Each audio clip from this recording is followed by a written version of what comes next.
people. We're gonna juicify these hips today. We're gonna do the hip drop. We're gonna do regular hip drops that are stationary, and we're gonna add in a bend in the knee. Remember, engage those lower abs. We don't wanna have our lower back sticking out and our stomach falling downwards. We wanna zip it up. Make sure your lower back is supported.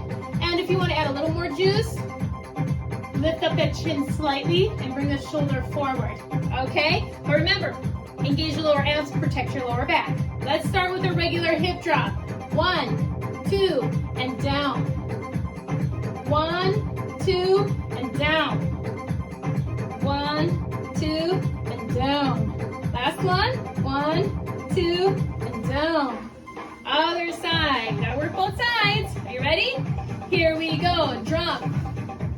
And down, drop, and down, drop, and down. One more, drop, and down.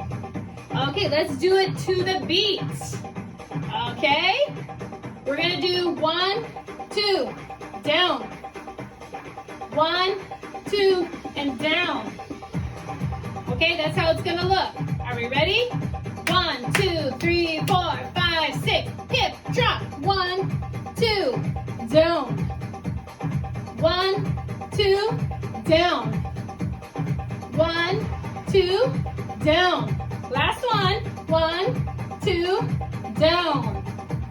Let's do it on the other side. Are you ready? Here we go. Drop that hip. 1, 2, down. 1, 2, and down. 1, 2, and down. 1, 2, and down. Last time. 1, 2, and down. Very good.